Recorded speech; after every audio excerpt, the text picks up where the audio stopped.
Research has shown that when we teach students about a growth mindset, their motivation and performance improve. Based on this research, we set out to develop a method for teaching a growth mindset that any teacher could use with his or her students.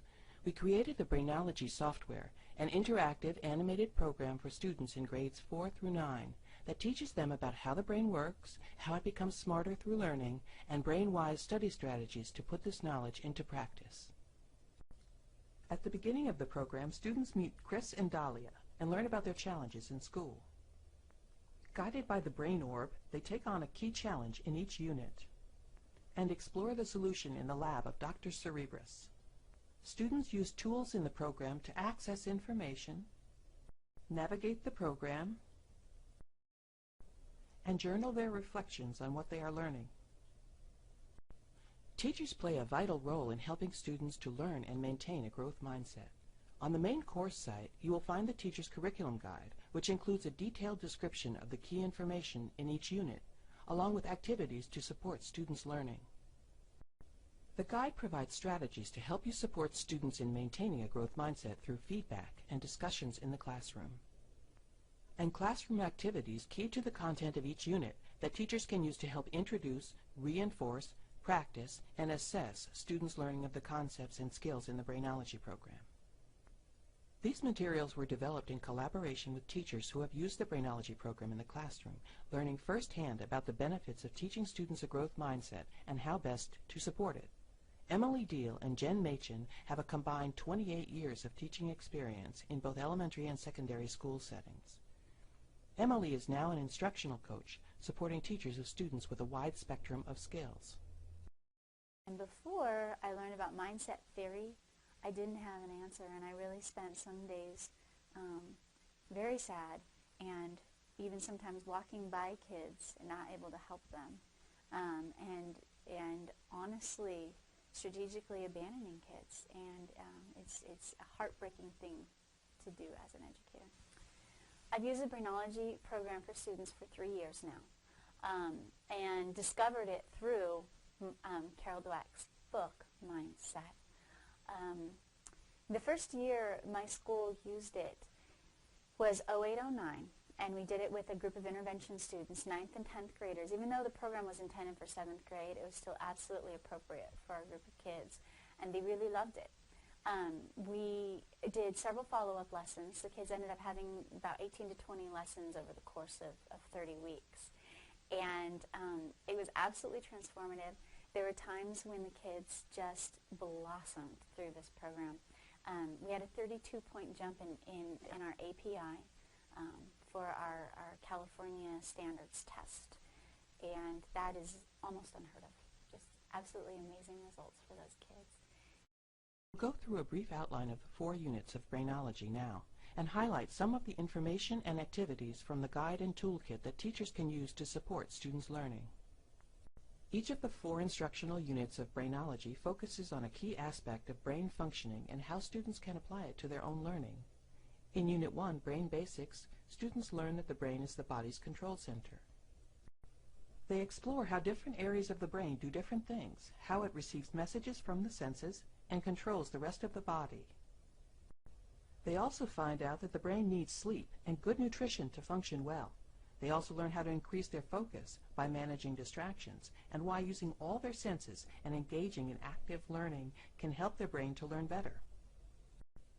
In the teacher's curriculum guide, you'll find activities such as discussion questions that help students reflect on their own learning, to recognize the skills they already have.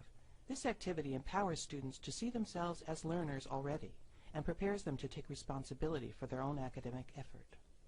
An inventory of diet, sleep, and readiness to learn helps students apply what they learn in the program to their own lives and monitor their own behavior to understand the impact it has on their learning. There are also creative activities for students to practice good study strategies, such as mnemonics, and apply them to learning the program content. Parts of this activity can be used as a warm-up, a quick do-now, or to help students consolidate what they have learned, and it can be done individually or in groups. At the end of each unit, a short quiz lets students and teachers assess whether students have understood the key content. In Unit 2, Brain Behavior, students discover that the brain is made up of special cells called neurons. They learn how these cells receive and transmit information through chemical messages, and that the cells are connected in complex communication networks. They find out how emotions, such as anxiety when taking a test, can affect thinking, and some ways to manage their emotions so that they can learn better. In Unit 2 of the Teacher's Guide, you'll find activities such as the Apply It scenario, to have students get creative about strategies to manage anxiety using the dilemma of a stage-shy teenager, along with an inventory of personal stress symptoms that can help students to identify their own signs of anxiety, along with a checklist of strategies taught in the program, such as square breathing and positive self-talk, to manage it. In Unit 3, Brain Building, students learn about neuroplasticity, the capacity of the brain to change and develop through experience. They see how learning new things actually changes the structure of neurons, making them grow new connections that make thinking faster, and come to understand that by exercising their brains, they get stronger and smarter. In this unit, they come to understand that studying and practicing new knowledge and skills is what makes their brains develop stronger networks. So, in a real physical sense, we become smarter when we learn new things. The Teacher's Curriculum Guide has protocols for class discussions with students about their learning experiences to understand how they have succeeded and what has held them back. They recognize the ways that people sometimes undermine themselves as learners, such as self-handicapping, refusing to put in effort on something so they don't have to risk looking dumb, and ways that people undermine others with negative labels based on the mistaken belief that they can't learn and grow. There are activities where students review and apply research and learning in the brain to reinforce their understanding of brain plasticity, and to guide students in reflection on their own experiences in light of a growth mindset framework. Finally, in Unit 4, Brain Boosters, students learn about the stages of memory.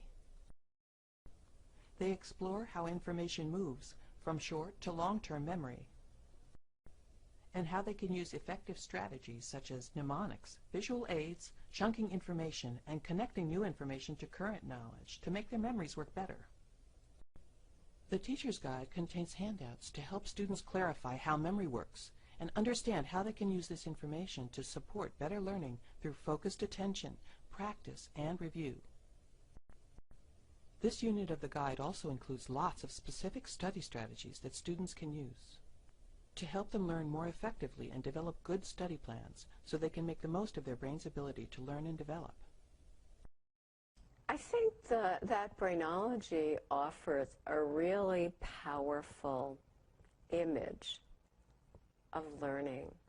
It's the idea that every time you stretch yourself to learn something new, your brain forms new connections, and over time you get smarter. And that the more you stretch yourself, the more difficult things are, the more you build those connections, and the smarter you get. There's so much exciting research now that's backing this up. So I think the message is keep imagining those neurons when you study, when you're in class learning, when you're struggling to learn something new. And think about the fact that the harder you struggle, the smarter you'll be over time. I think that's just tremendously motivating. And that's particularly what students need to know when they're making these difficult transitions to high school and to college. We hope that you find these resources helpful in supporting your students as they learn about a growth mindset.